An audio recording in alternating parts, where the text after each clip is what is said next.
If I had to say this once, then I'm going to say it again. Guns in schools is something that every school district has a zero tolerance policy against. And believe me, I hate bringing guns to school, and I ain't repeating the second grade. Good evening and welcome to Give Me Break. I'm Jonathan Carmody. Well, it happened. It happened this year. There was a gun that was found in Colorado, in a Colorado elementary school. It was found in a student's backpack, and that led to a school being on lockdown in Wrightfield, Colorado. Take a look at the list. Yeah, Karen, luckily everybody was physically okay, but there were a lot of parents and some students who were very shaken up by this morning's events. For obvious reasons, she's very shaken up right now. Michelle Henderson says when her daughter got a text from Cherry Creek Schools Friday morning that there was a weapon at her son's school, she just wanted her boys in a safe place. She reached out to me immediately. I left work to come and pick them up. Aurora police say just before 8:30 Friday morning, some students told their teacher that one of their peers had a gun in their backpack. Staff immediately responded, secured the backpack, and took the student and the backpack into secure locations. The school was placed on a hold while Aurora police began their investigation. They say that it appears the student didn't have any intention of harming or threatening anyone, but the gun was loaded. There were 6 live rounds in the magazine. When the hold was lifted, visibly emotional parents and guardians began to pull their kids out of school. I feel very good. Now being able to put my eyes on them, I feel much more comfortable, much more relaxed. Michelle says her grandsons don't really know what happened or why she came to get them early. They're looking at me wondering why we're not at lunch yet because they're hungry. But she says she will explain it to them when she gets a chance. I don't think that there's a reason that this needs to be sugarcoated. I think we need to be very open and honest and candid about the scenario that happened. Now, police say they are not looking to charge the child who brought that gun to school in their backpack. In Aurora, Michael Aveda, covering Colorado First. All right, Michael, thank you. Michael, of course, one of 3 reporters covering the stories impacting Aurora communities. You can reach out to Michael, Kelly, or Tori. You can call our text line, 303-8. It's like this, What the hell is you doing bringing a gun to school? I get you want to show it to your friends, like, hey, Justin, you want to see what I got for my birthday? And there would be that one person that'd be snitching, like, oh, that's a gun. Click. I'm telling. Better not. Gotta go to the bathroom? Sure. And then you want to go to the bathroom, you would go straight to the office and let the principal know, hey, look what I got. Rat and child out. There was a gun found in school, and it was in a backpack of the child. It was a great thing the student came to warn the principal, like, oh, someone brought a gun to school, maybe we should do something about it. Exactly right. Something should be done to prevent stuff like this from ever happening again.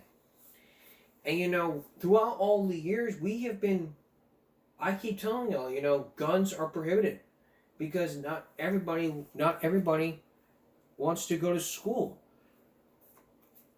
And parents picking up their kids is like, okay, well, that's a good thing.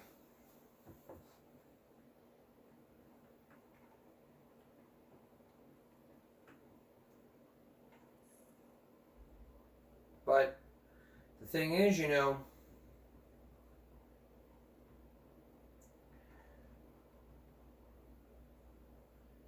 got to make sure it does not happen again. Alright, remember last time we talked about school vouchers. But now let's hear from the superintendent, the CIC superintendent. Having insurance isn't the same as having State Farm. It's like getting Bateman when you need the protection of it. And on the education beat tonight, school vouchers have been a hot topic in Texas, with lawmakers debating whether parents should have the option to use state funds for private schooling. CCIC Superintendent Roland Hernandez says public schools remain focused on funding and on safety. Certainly want to put more emphasis on safety and security, and I do feel that's going to happen. Whether vouchers happens or not, or school choice, that's a whole other matter. Our kids, we want our students at all times, and we're going to do our best to keep them. The Texas Senate has already passed a school voucher bill, and it's now moving through the Texas House. A committee decision is expected later this week with a possible House floor vote in about 2 weeks. We will continue to keep you updated on how it could impact schools here in the Coastal Bend. And we'll also update you. Let's face it. You know, we talked about this on Stupid America. You know, if we don't have those vouchers, we don't have competition. Competition's good. If you give kids choices, that forces schools to try harder and better. If you shut down bad schools, that's healthy because of all the scandals that's been going on. You know, bullying, all the scandals, the overspending of our tax dollars. Yeah, we'll get to Maryland. We'll get to Baltimore County in just a minute. If we give kids choices, if we give kids a choice, that forces schools to try harder. And schools will be like, no, we want to spend as much as we can. We want to provide with safety. We want to provide the best education we can for the children. And we think that school vouchers are unproven and unplanned. I'm quoting the state superintendent of South Carolina. If we compare SAT scores, it's like, you know, what can we do? Still ahead, the former prosecutor who prosecuted Yolanda Saldivar speaks out days after the parole hearing. Then Governor Greg Abbott talks about school vouchers. And coming up, Project Baltimore going to Baltimore County. Stay with us. Ooh. Dr. Rogers is in trouble. Rogers is in trouble. Rogers is in trouble. Rogers is in trouble. Yeah, I look like a 5-year-old saying that. But in all seriousness, it's Project Baltimore time. If you are new to this broadcast, every Monday and Wednesday we look at Project Baltimore stories from Fox 45. We explain the issues, we raise some common sense. And in this case right here, it's all about Superintendent Dr. Miriam Rogers when it comes to her employment contract. You know, superintendents are the bread and butter when it comes to, schools. It's all about the safety of the child and the safety of the school. Well, the safety of the child is for the parents. But for the safety of the school, that's up to the principal and the superintendent. But there's a lot of heat going on with that superintendent because of her contract and also the taxpayers. So what's going on? Is she probably going to get the raise? Or are we going to go back to David McGee's incident? Here's Chris Papps.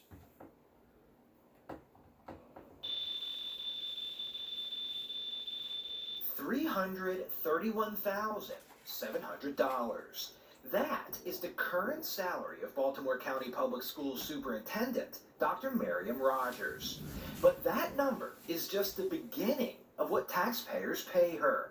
According to Rogers' contract, she gets 43 vacation and sick days per year, which she can cash in if unused. She's also offered an annuity plan and a vehicle allowance up to more than $10,000 a year. One thing she does not get in her contract is a personal driver. But Project Baltimore has learned taxpayers are paying for one anyway. This is double dipping on the taxpayer. David Williams is with the Taxpayers Protection Alliance. And if you're making more than $300,000 a year and you have a car allowance, you can afford the gas to go to work. You do not need a driver. Rogers became BCPS superintendent in July of 2023. On Tuesday, Maryland's Inspector General for Education issued a report that found Rogers appears to have violated her contract by not living in Baltimore County within 1 year of starting the job. Online state tax records indicate Dr. Rogers' principal residence is in Prince George's County. In an email to Fox 45 News, BCPS pushed back on the IG's report, stating that Dr. Rogers is a resident of Baltimore County. Her driver's license, voter's registration, and other personal documents reflect this address. But during a phone call with BCPS regarding where Rogers lives, a member of the district's communications team told Project Baltimore the superintendent has a BCPS driver who picks her up and drops her off at her personal home before and after work. Dr. Rogers gets a lot in her contract. She does not get a personal driver. The address associated with Dr. Rogers in Prince George's County is 50 miles away from BCPS's Greenwood campus on Charles Street. If Rogers recently moved to Baltimore County, as BCPS states, then was a district driver driving Rogers 100 miles round trip, twice a day, every day, for over a year to Prince George's County? And if so, when did those daily trips end? This driver is being paid for by taxpayers. So instead of money going to the school system, money is going toward a driver. Fox 45 sent an email to BCPS asking for how long Dr. Rogers has been afforded a BCPS personal driver, and why are taxpayers providing Dr. Rogers with a personal driver when her contract does not afford her one. The district did not directly answer our questions, responding, superintendents have long been permitted to utilize the services of a driver. This is not a new expense and is consistent with past practices. An employee who also provides security to the Greenwood campus has long been designated to fulfill this role. It is true, many local superintendents get a driver during the workday. But should taxpayers be paying for a superintendent to be picked up and dropped off at home? The county is facing unprecedented budget problems. They're looking at an educational system that is requiring massive amounts of taxpayer money, and this is what the money is being spent on. A personal driver, a car allowance, for a person that is making more than $300,000 a year. Project Baltimore will continue to follow this story and keep you updated on any developments concerning Dr. Rogers' contract, where she lives, or her personal driver. I'm Chris Pabst, and this is Project Baltimore. We're not just paying for education. We're paying for drivers to drive the superintendent. That's not what the money's used for. It's like, oh, I make over $300,000 a year. I know what I'm going to do. I'm going to hire a driver, and I don't feel like driving my ass to school.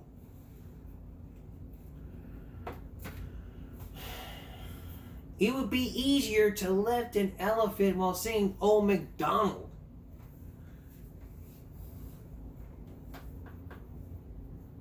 It's issues like this that make me regret ever turning on my camera. It's like this story is like a never-ending turd that bends into your mouth, thus creating the endless cycle of eating your own shit whilst taking a crap and occasionally puking out the same thing. This story is so bad, not even my good friend Mackenzie Henderson will offer to do the story if you offered it with your soul. I'd rather have a threesome with Dean Cain and Terry Hatcher.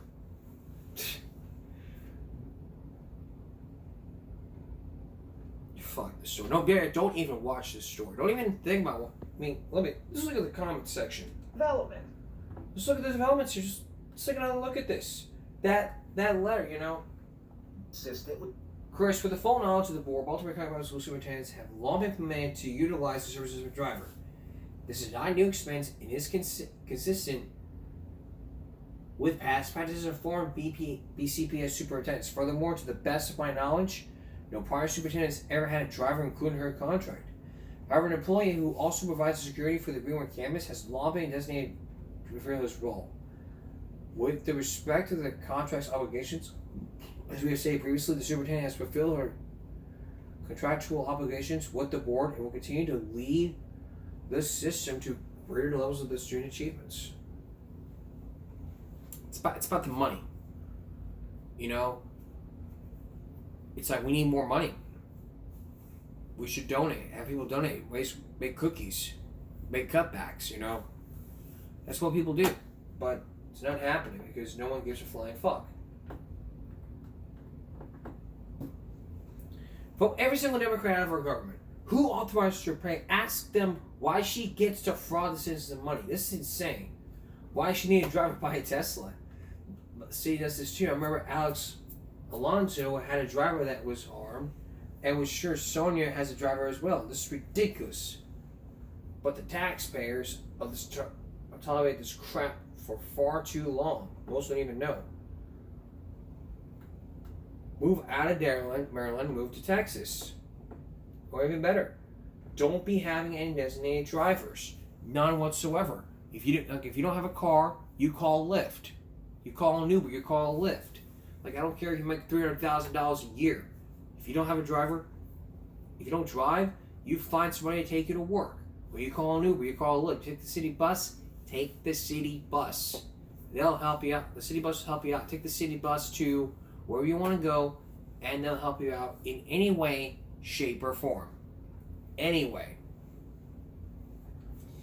In any way, shape, or form. Coming up, going back to school vouchers, we're going to hear from Governor Greg Abbott about school vouchers, and then the pros and cons of school choice. Later on, Carlos Valdez speaks out after Yolanda Saldívar was denied parole before the anniversary of Selena. As we continue part 2 of the inside story of Selena Quintanilla. Please stay with us. There's a topic going on about school choice, and throughout the past weeks, we've been focusing in on this broadcast all about school choice, We've also focused on this when we did our Back to School month, talking about stupid in America, how we cheat our kids. Now Governor Greg Abbott is on the news this time to talk about the school choice. Then there's also talking about, immigration and tariffs. But we're only going to play you the school choice. So take a look. Things important to Texans. And Governor, we do very much appreciate you joining us for a conversation today. We have a lot to talk about. Let's start with what's just happened in the last couple hours. President Donald Trump calling today Liberation Day, announcing global tariffs ranging from 10% to 49% on other countries. I think right off the top, we got to think about Mexico as Texas's top trading partner, produce, cars, electronics. How's that going to affect us here in Texas?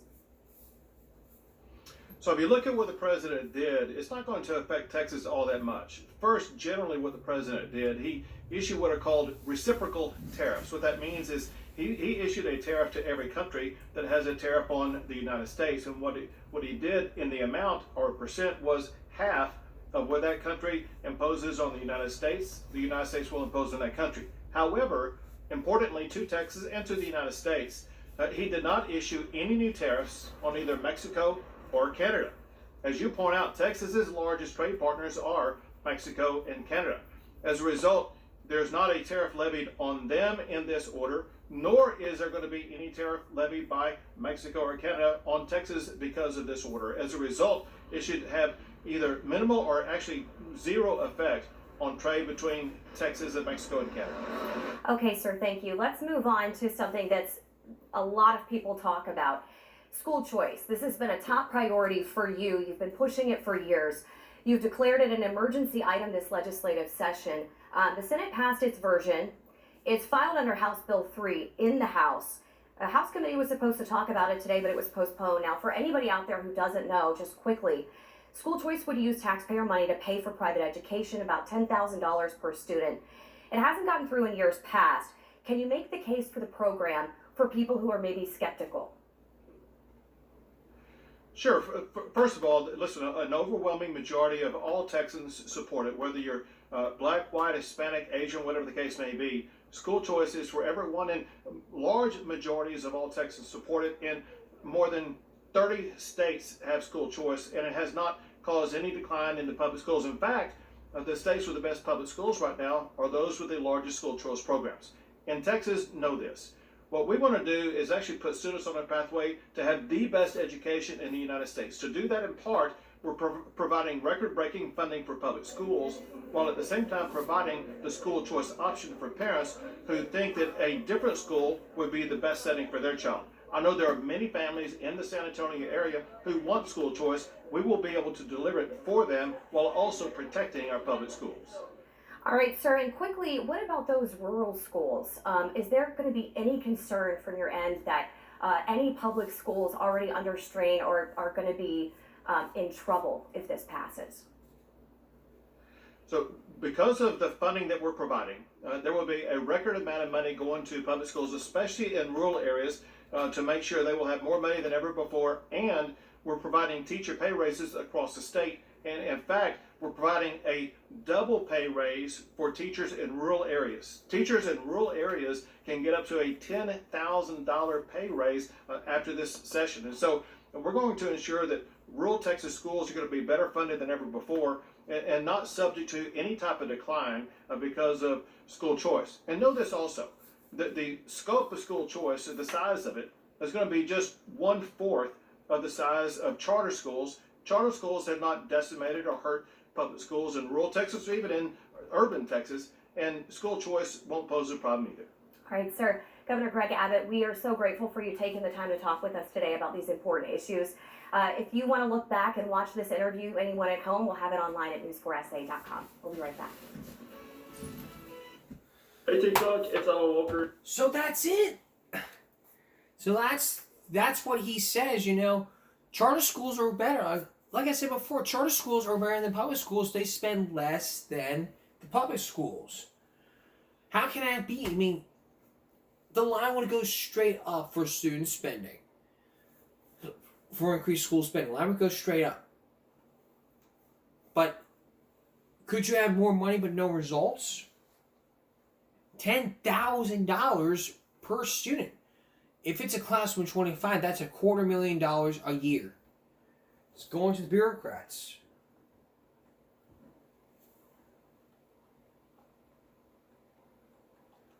But now let's look at the pros and cons all about school choice.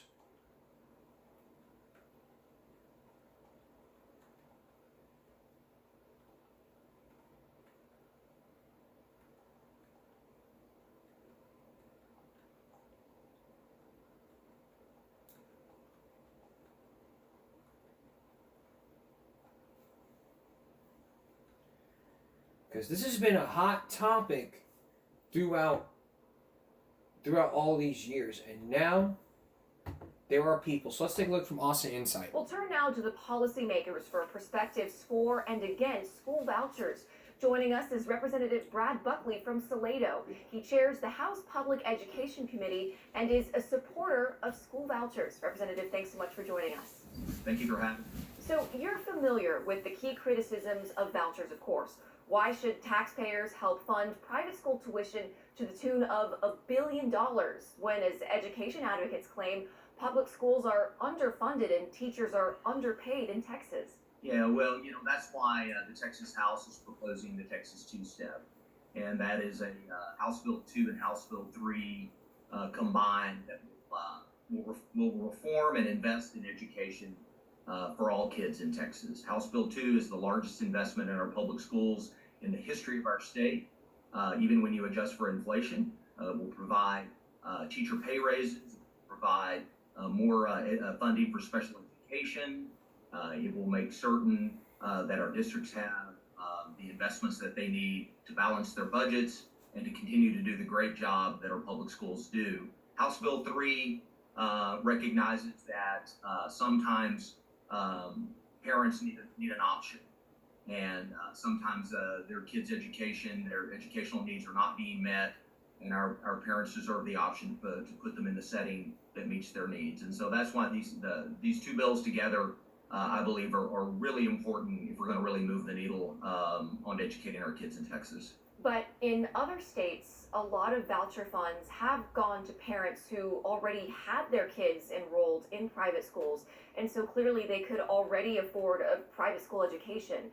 Will the House bill prevent well-off families from getting vouchers, and how so? Yeah, our bill is prioritized for special education students that earn under a certain income, and then regular ed kids that earn, that families have an income below a certain level of federal poverty standards, and works its way up. And what you'll find is that you'll find there are parents that have kids in private school now that are sacrificing significantly to keep their kids there.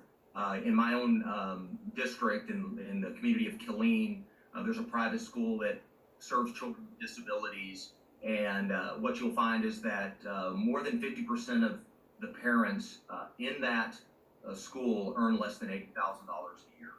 And so we know now that parents are sacrificing to make sure their kids are in the appropriate setting. And so this bill recognizes that. It seeks to help those families continue to provide the education they feel is best for their kids. Just to reiterate, what would you say overall would be the biggest benefits of the school voucher policy for the state of Texas and families here? I think it's about putting kids in an environment where they can thrive. You know, nobody knows better what their kids need than parents. And so like my wife and I, we chose a public school setting for our 3 kids. We did transfer from one district to another because we felt like that matched our kids' needs better than where we lived. And this bill will simply give parents an option if they feel that they need it. And I think that's never been more important for us to provide those options for parents. Another tool in the toolbox, if you will, to make sure their kids get the best education possible. Well, got you. Thank you for elaborating on all those points. Representative Buckley, you've answered our questions. Thank you so much for taking this time for this interview. Thank you very much for having me. For the opposing view on school vouchers, we are joined now by State Representative James Tallarico from Round Rock. He is a former teacher and a vocal opponent of school vouchers. Videos of his sharp criticism have lit up social media in recent weeks. Representative Tallarico, thank you so much for being here. Thanks for having me. So you've called it welfare for the wealthy. What do you mean by that? Well, in every state that's tried voucher scams, you see that the vast majority of the money ends up going to wealthier parents who already have their kids in private school. And that's because it's hard to get into private schools. Private schools can deny admission to any student for any reason they want. They're exclusive. That's the whole reason that they're private. And so when bills like this one that's moving through the legislature allow for parents who are already sending their kids to private school to draw from the funds, then those are the families that are most going to benefit. And so that's why I call vouchers welfare for the wealthy. But some might say to that, shouldn't parents who live where the public schools are not as high quality maybe have a choice? Would more competition help, as voucher supporters claim? How might you address that? Well, I'm all for competition as long as it's fair. But private schools don't have to accept the same students, don't have to follow the same rules, don't have to take the same test. It's like a football game, but one team has 12 guys on the field and unlimited timeouts. It's not a fair fight. But we do have school choice in Texas. We have neighborhood schools, but we also have public charter schools, magnet schools, academies, early college high schools, P-TECs, career and technical schools. We do have options for parents in the state. There's also already a program that allows a parent whose child is in a school that's struggling academically to transfer that child to a different public school. So we already have school choice where transparency and accountability are built in. But private school vouchers don't offer school choice. It's not school choice, it's the school's choice, because private schools can deny any student for any reason they want. And that being said, voucher opponents say that the people of Texas are on their side of this argument, but the same people just elected a very conservative legislature that seems likely to pass this voucher policy. Why do you think that is? Well, the most recent polling shows that 2/3 of Texans reject private school voucher scams. And this is consistent with polling last year that showed 57% of Texans in both political parties reject vouchers.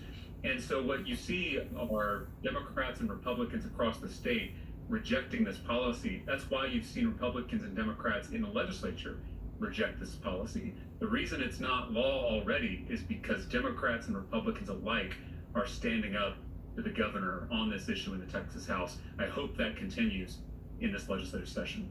And any bipartisan support these days is very, very unique, I would say. And what's your biggest concern, you would say, about vouchers? What do you see as the potential greatest harm from this policy?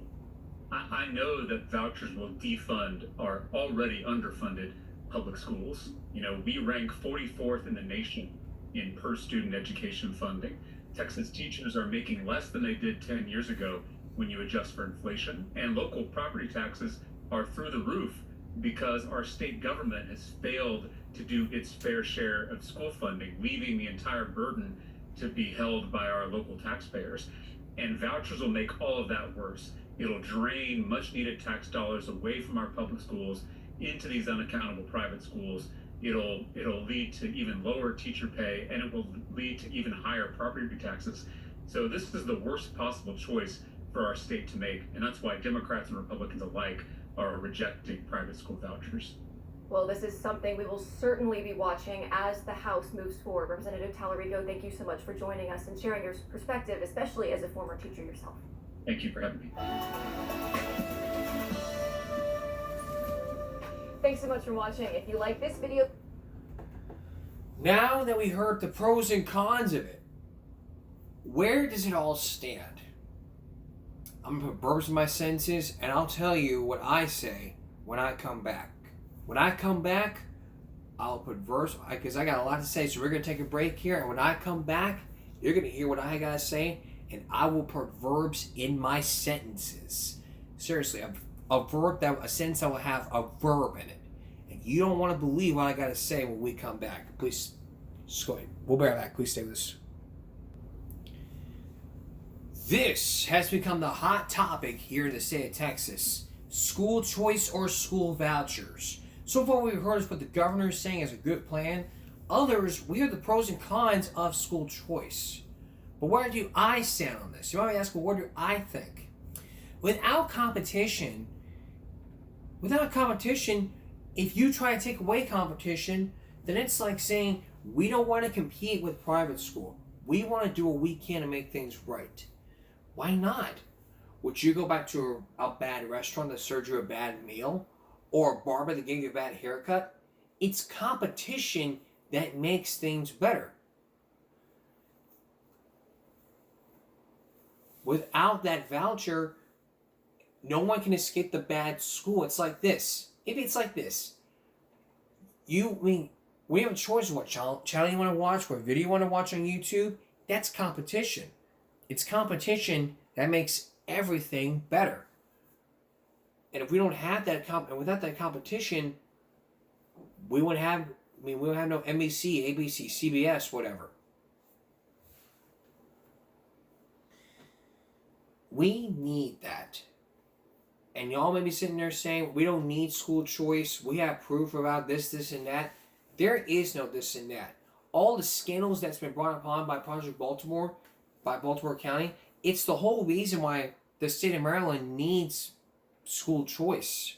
So that all those people can escape the bad schools in different states.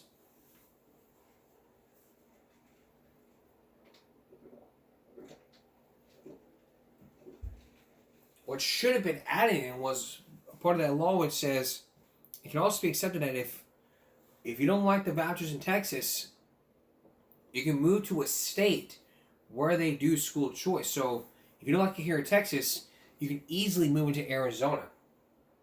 That's where this came in about a year or two ago. Every Arizona student can attend any school. Finally, more states will let parents choose their kids' schools. Arizona just passed the biggest school choice victory in U.S. history. Corey DeAngelis studies education. Now every single family will be able to take their children's state-funded education dollars to the education provider they're choosing. Many kids and parents are happy about that.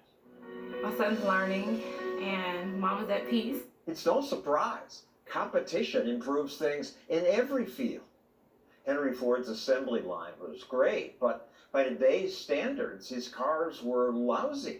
That's because every year car makers design better cars. Competition forces them to innovate. But American education has barely changed since the days of Henry Ford. Kids still sit in a room watching a teacher at a blackboard, and then they do worksheets. Still, the education establishment says, we don't need competition. Our neighborhood schools, I believe, truly have what every child needs. But they don't. I once debated this union boss. Unionized monopolies like yours fail. Those folks who want to say this all the time, they don't really care about kids. Randy Weingarten didn't like my TV special on education. She had her union members protest outside my office. I came out to hear their criticism, and Weingarten said I was ignorant. So just teach for a week. That, she said, would educate me. The crowd liked that idea.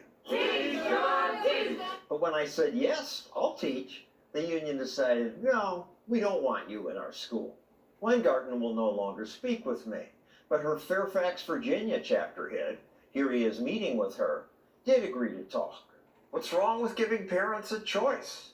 The best outcome for all students is going to be for the public education system to be as strong as possible. Parental choice, he says, would duplicate bureaucracy.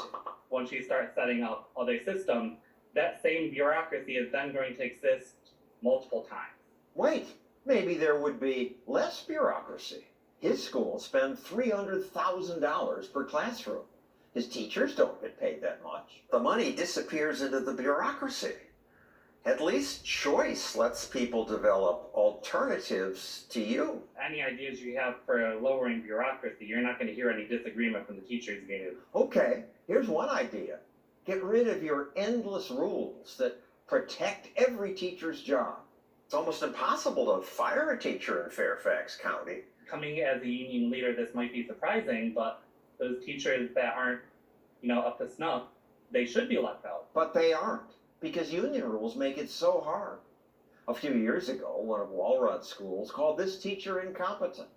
The school spent more than $70,000 on lawyers trying to fire her, but the bureaucracy wouldn't allow it. School choice would let parents escape such badly managed schools. Why not trust the parents to decide what's best for their kids? What you're doing is you're incentivizing a lack of collaboration. If I'm competing directly against you, then I have a vested interest in doing better than you. But isn't that good? Not in education. COVID lockdowns gave parents another reason to want school choice. Your school only now has returned to full-time instruction. Catholic schools, private schools, let kids in way ahead of you. What's up with that? There are definitely valid arguments to say that some districts played it too cautious, but we were dealing with an ongoing health crisis. 5,000 students left Fairfax public schools during the pandemic. They gave up a free education to pay for it or do it themselves. Doesn't it suggest that Fairfax schools didn't do a good job? No, they were trying to follow CDC guidelines. It seems like you were eager to embrace the CDC's message in the most strict way, so you didn't have to go to work. Teachers were working that whole time. Online teaching was harder than in-person teaching. One other reason why some parents left government-run schools, indoctrination. White Americans have more because of racism. Your schools paid $20,000 for a 1-hour Zoom presentation from Ibrahim Kendi. Is that a good use of taxpayer money? The people that watched that presentation, how much would it have cost to send them to a convention that he was speaking at? Well, much more, I assume, but you can, if you want to hear him, you can hear him free on YouTube. If they watched YouTube clips of him, it wouldn't have been about Fairfax. Maybe Fairfax parents want Kendi paid hundreds of dollars a minute to give a Zoom speech to their school administration, but I doubt that all do. That's why choice is good. If you want your kid to wear masks or to study critical race theory, you can pick a school that does that. Yeah, absolutely. Allow families to take their children to institutions that best align with their values. That's the only way forward, with freedom as opposed to force. And what about the most important thing? Learning. Public schools have consistently outperformed charter schools. How so? Where's the evidence for that? You can look in educational policy journals and you're going to see some of that stuff. Yes, a few studies found school choice didn't boost test scores. Nationally, the results on vouchers are mixed. Why aren't they testing better? That was the promise. They're not government-run schools that are teaching to the test. PBS and NPR eagerly reported recent studies have shown voucher students actually losing ground. Let's stop cherry-picking with the evidence. The preponderance of the evidence is positive. Most studies find test score gains for kids who took vouchers. And there was a surprise extra benefit. Some government schools improved. Public schools actually upped their game in response to competition. In D.C., after school choice was allowed, everyone tried harder, and both charter and government schools improved. School choice doesn't destroy public schools, it actually makes them better. For much less money. The government-run schools spend over $30,000 per year in D.C., and the voucher amount's only about a third of that, so I would call that a win. A win for taxpayers and parents, who finally have a say in where their kids get to go to school. For a long time in K-12 education, the only special interest group was the teachers' unions and the other employees' unions. But now there's a new special interest group in town, parents, and they aren't going away anytime soon. Hope you like that video. We don't plan to go away soon. It's competition. You take away competition, you take away choice. Everyone else is stuck by what the government gives you. It's just how it is. Here's his take on school choice, and here's John's take on school choice.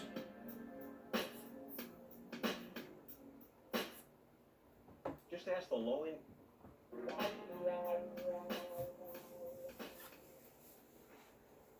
Do vouchers for education work? You bet they do. Just ask the low-income kids in Washington, D.C. who got vouchers to attend private school. The Department of Education found that after 3 years, the voucher kids were a year ahead of the other kids in reading. So, what the politicians do? Expand the voucher program? No. 2 years ago, they killed it. Why?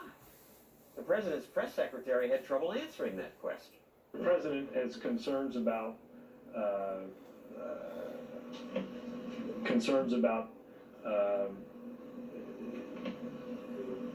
taking large amounts of funding out of the system to. After the cancellation, there were protests. President Barack Obama, you say that getting an education is the key to success. But why do you sit there and let my education and others be taken away? Yeah, why? Did you ever get an answer? But before you respond, let me explain to our audience who you are, that you were the high school student making that speech. Ronald Holassie got a voucher 6 years ago.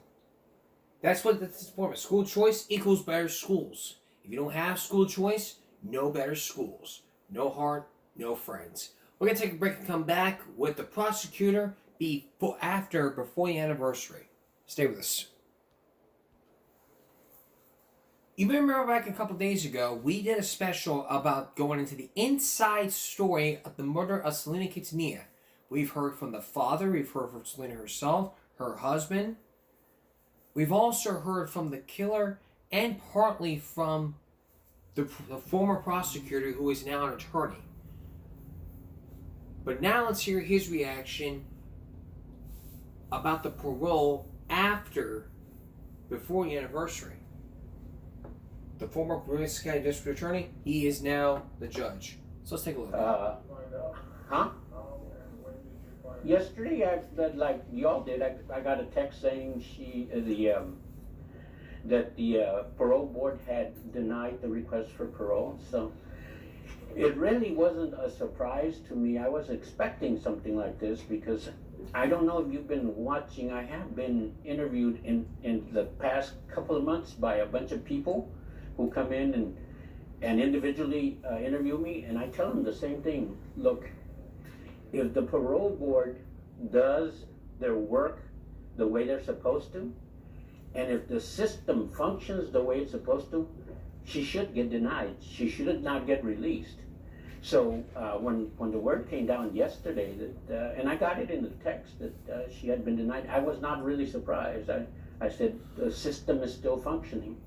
When we tried the case 30 years ago, I was hoping that the system functioned the way it's supposed to. And I was part of the system, so I was doing everything I could.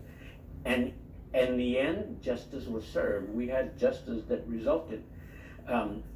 You will remember, I don't know if anybody else will remember, everybody else is young, a lot younger, but Andy, you will remember that we started trying the case on the heels of the O.J. Simpson case. And after the O.J. Simpson case, which ended on a Wednesday, the following Monday morning, we start picking a jury in Houston. The following Monday, after the O.J. Simpson case, there was a big uproar in the whole country that the criminal justice system was broken, it's not working. So back then, that was part of my task, was to show people that the system still works the way it's supposed to. Back then it worked. I think yesterday it worked.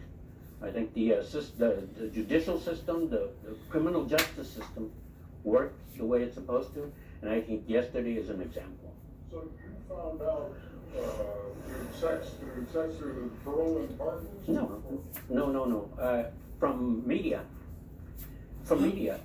You know, I get one of those things where it beeps and there's that they announce it on the media, an alert, and it says that they had denied her the parole, and I thought, I was not surprised. What do you think would constitute, what was, I don't know the official term that they use for denying her, but what would constitute that as somebody? I don't understand the question. The reason they gave. The rationale behind the denial? I haven't read the actual denial, I just read an excerpt from media, but what I understood is they denied it because of the seriousness of the offense and because of the facts of the offense. I doubt that that's the only thing they took into consideration. If the system works the way it's supposed to, they will look at every single thing, including the trial transcript. And I think if you look at the trial transcript, just based on the trial transcript, she should not be released, just based on that. But they also probably take into consideration all the interviews that she has done, that Ms. Saldivar has done in the past 30 years. And if you judge that also and take it into consideration, she should not be released. The criminal justice system has many aims. It doesn't just punish people. When somebody is sentenced to life in prison, and that's the sentence in this case, life in prison, it's not just to punish them for what they've done, it's also to try to rehabilitate them. It's also to try to make them understand the seriousness of the offense. It's also to try to prevent this from happening again, something like this from happening again. And it's also to protect the public and protect the victims of the case and protect other people. In this case, if you look at everything she has said for the last 30 years, you understand that you still have to protect the public. You still have to protect the victims. You still have to make sure that there's some rehabilitation.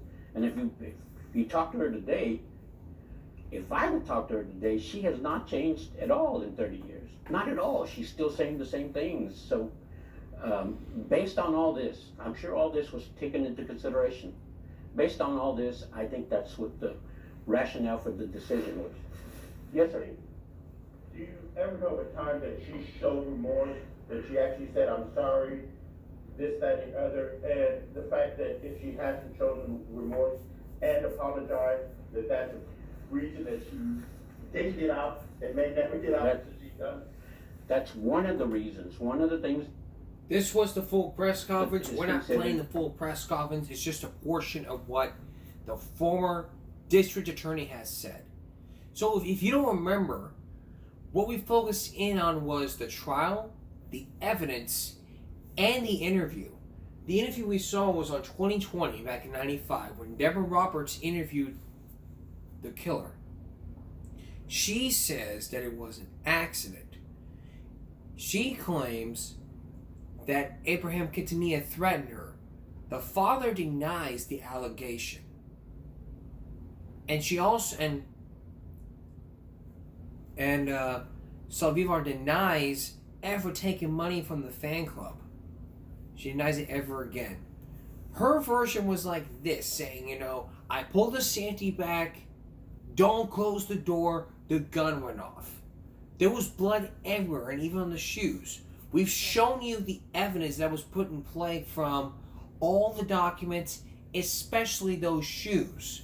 Why weren't they included in the case? Because nobody wants to give a rat's ass about the case, about what's going on. So that's just another pile of BS that you can go through without even taking a single glance into what in the world's going on. So here's what you need to do. Here's what needs to happen here. You know, you got to think about what goes on. I mean, look at the case. Even psychiatrists would, even psychologists would look at this and go, hey, here's the thing, if Yolanda had killed herself and Selena killed her, Selena would have been arrested. No, actually, if Yolanda killed herself, Selena would still be alive, calling 911, and then she would be in the hospital. Selena will still be alive today.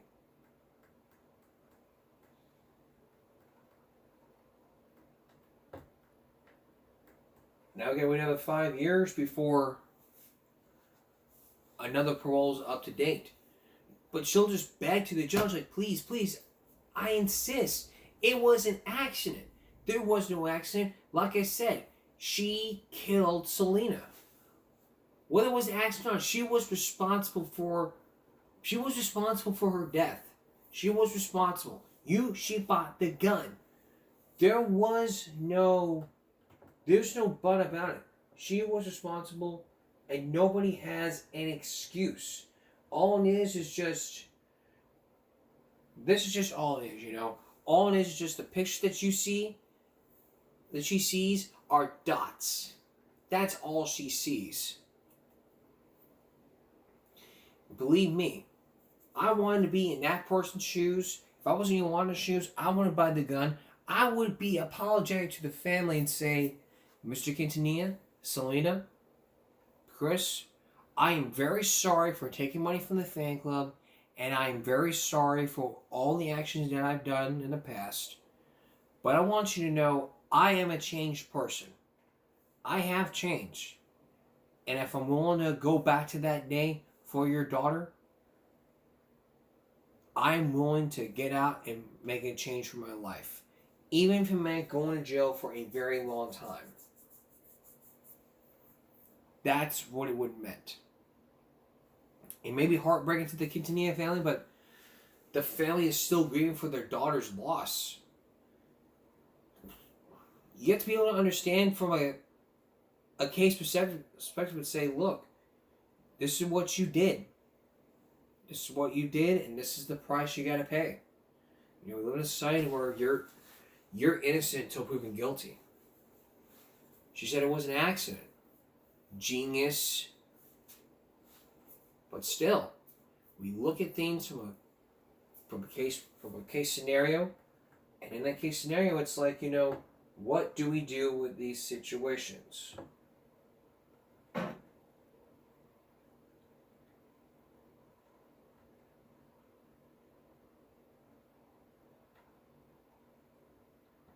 And possibly, not everyone cares about the situation that's going on. So we'll probably never know. We're going to take a break. We'll be right back. Now look, we've all at some point in our lives put our trust in our local teachers. We trust them with the care of our kids, and it's required to them to lead by example and do the right thing, especially while on duty. But in this case, but not in this case. In this body cam break, which you're about to see, it involves a teacher being drunk. This was at approximately 7 a.m. back in 2023. A phone call was made to the local sheriff's office reporting a vehicle accident. The caller stated that the teacher at the local elementary school crashed into her car, and they say the teacher appeared to be extremely drunk. Was she drunk? You be the judge. Take a look. Run accident.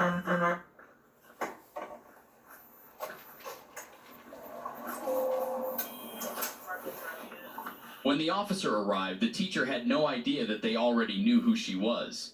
Thanks to their dash cam, They had a description of the vehicle and also photos of the teacher. What would happen next would catch her by surprise.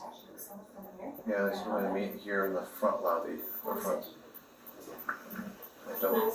So, of course, I didn't look at the name, but they drive a brown Traverse. Oh, wow, there's a brown Traverse. Okay, who's my caller? I can totally hear from down here. Yeah, you're going to Elizabeth Lane. Oh, Who is it? yeah, I'm gonna get her. Thank you.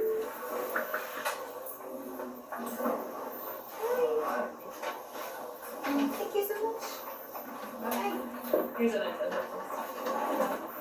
Oh, that's alright, see you guys, hope you come back. No, thank you. That is Elizabeth Lane to the office. Okay, okay. Thank you. Okay, bye. This is her coming in. Good. Thank you for coming. Good morning.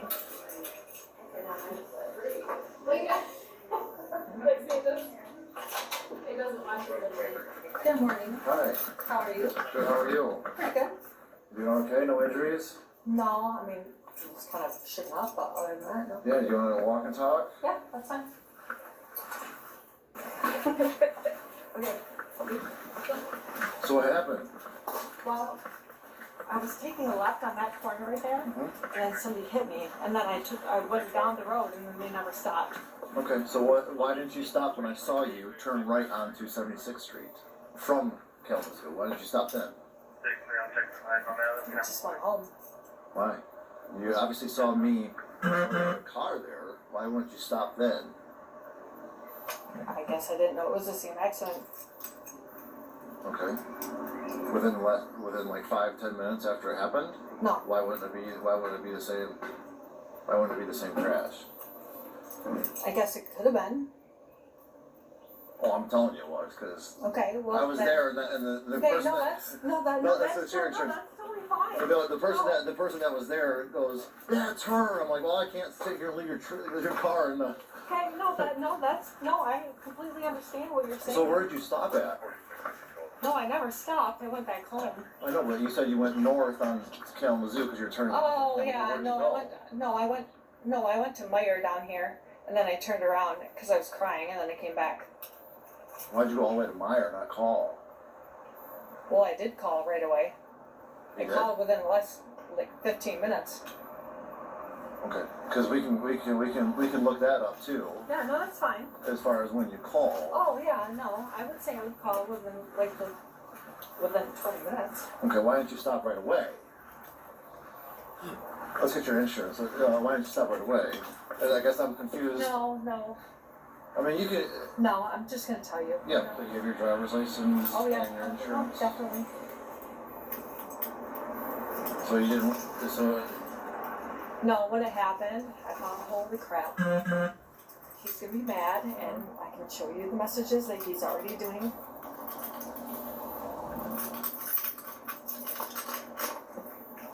did you have a green light? I did. Okay. They hit me. Okay. Well, if you had a green light, that means they had a green light too. And if you're turning left, they have the right of way. Does that make sense? No, I understand, but what they did, they hit me. Well, I get that, but there's no left turn arrow. Oh, no.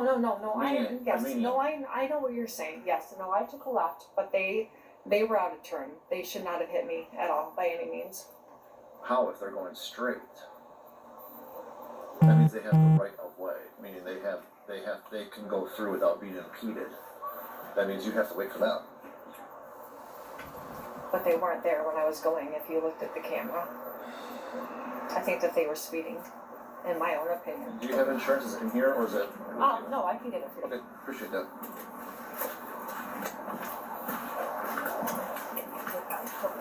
I'm sorry? Oh, your car's right here, ma'am. Miss? Oh, sorry. That's okay. Y'all look the same to me.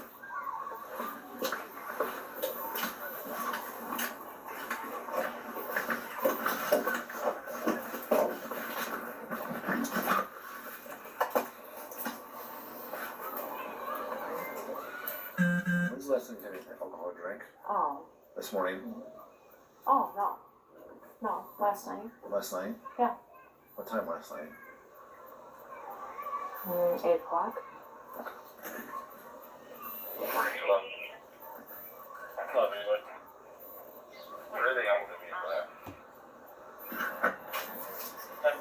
Here's that back. I have your plate information, I have everything. Why would you say that, Paul? So I feel like I smell alcohol coming from you. Really? Yes. Oh. And then I feel like also that might be a reason why you didn't stop right away. Am I on the right page here? No, I mean, I don't think so. No. Would you like to prove it to me and take a preliminary breath test? I'm not going to arrest you for drunk driving because... No, I mean, well, of course I would, but I mean, I don't really feel like that's a problem at all. What do you mean that's not a problem? Well, I mean, my other what concern you're at this saying- point is if you are under the influence.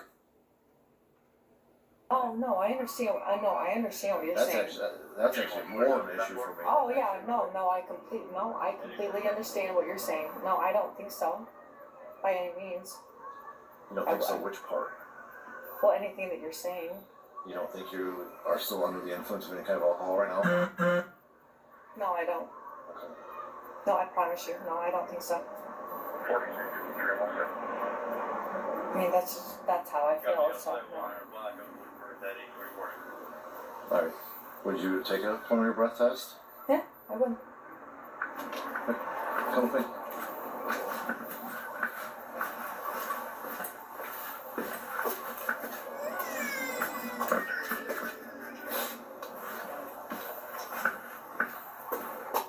You coming? It's in my car. I think it's in my car. I'm in a different car, so.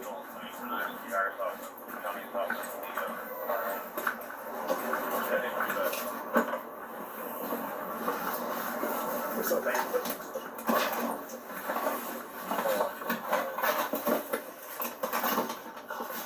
I don't like switching cars. Hold on.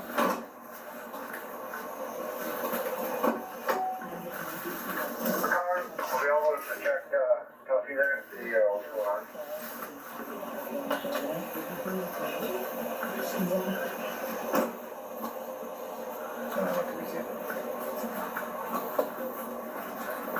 Do you think it would have been anything on it? So all zeros would be completely sober.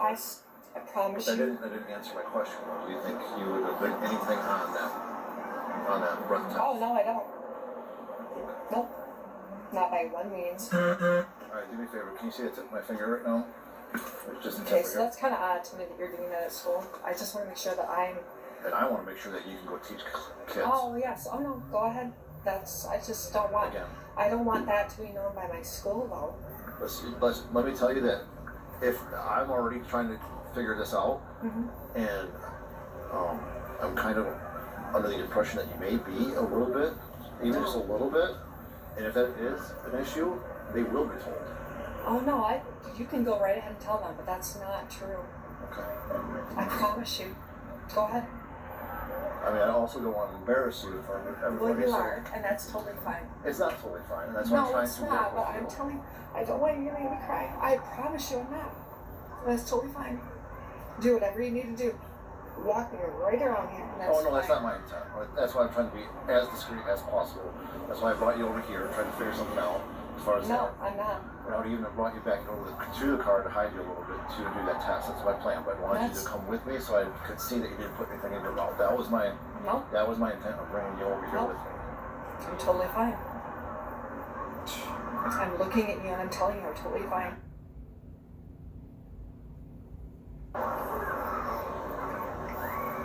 Any test that you want to. Alright, would you rather go in between cars so you're not as exposed? I mean, I guess so. I mean, you're gonna show me anyway. Show you what? They have cameras all over the place. What did you do? I saved her. Next, the test begins. The test is about to begin. But but cameras are one thing compared to windows and kids. No, but I said But that's not, you can ask anybody in that school, that's not who I am. It might not be who you are in general, but it may have. Let's skip ahead because this is what she's just. Alright, we can go back inside because it sounds like. Yeah, you do have someone out there.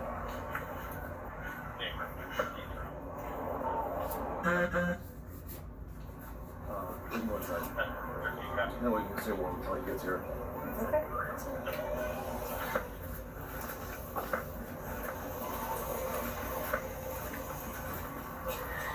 Okay.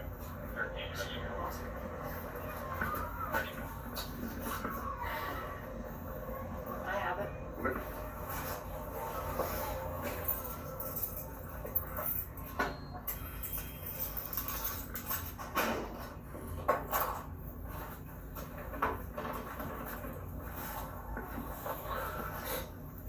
They're at 60th and Eastern, so we'll just hang out for a minute.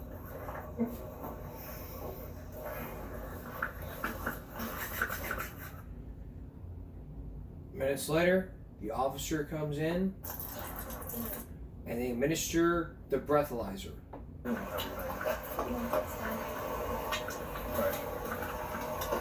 Come back here. Can you open your mouth real quick? Open your mouth with your tongue. Lift up your tongue.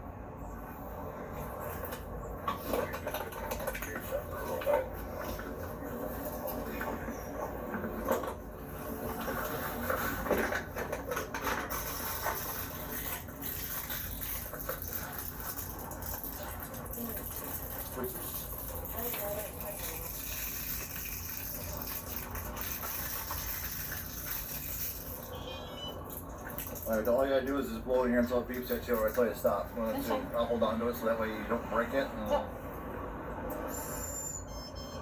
Until it beeps or I tell you to stop. Oh, okay. Until I tell you to stop. Oh, okay. I've never done this before. Yeah, right. Yeah, that's fine. Just blow into it like you were until it beeps or I tell you to stop. Keep going, keep going, keep going.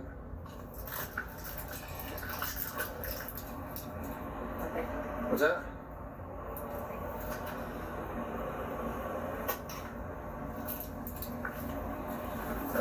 What's that? Really? That's over twice the legal limit to be driving. Really? Huh. I don't feel anything, so. You don't feel anything? No. If you don't feel what did I tell you? This is 0.08, 0.16, and now you're above that, so it's 1, 2, over 2 times the legal limit to be driving. So yeah, the bottom line is she's now going to be arrested for public intoxication. After the crash happened, is that when you drank? No. No, not even. No. Not even. No. So. She insists that she denies that she drinks. Before the crash? Yeah. No. I mean, they hit me and I was very scared and I went home. And when you went home, is that when you drank or is that? Well, no. I mean, You probably had a couple of them, no, no. 3 o'clock. 3 o'clock? 3 o'clock. I can sleep. And what? No.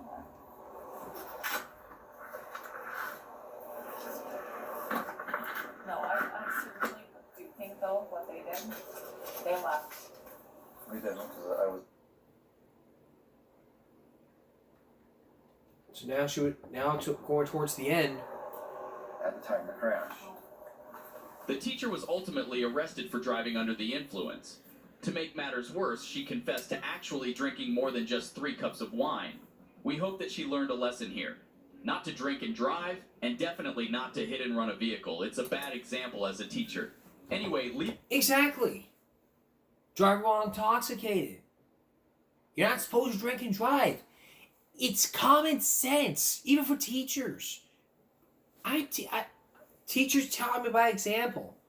Teachers are supposed to set good examples, like parents. As parents, we're supposed to set good examples for our children. We drink in front of our kids, that's a bad example. We use profanity in front of our kids, that set a bad example for people in the future. So this is the bottom line here. Do not drink and drive. It's just that simple.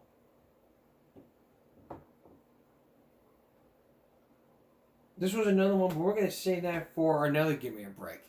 That's all for this edition. That's all for this edition of Give Me a Break Wednesday. We're going into Thursday. We'll see you again for Give Me a Break Friday. For this video here, here's a sneak peek. Here's a sneak peek of that video, and then we're going to wrap it up. Strong communities are built together. Project Yarn is a proposed low-carbon blue ammonia. I want you to try. I'm sitting in the parking lot. It's right there. It's okay. Yeah. You don't have to. I'm sure having. That's come up on Friday. Follow us here on YouTube and Give Me a Break. I'm Jonathan Carmody. Stop bullying, speak up. Concentration, not strength. No jaywalking. Take care of yourself and each other. Good night.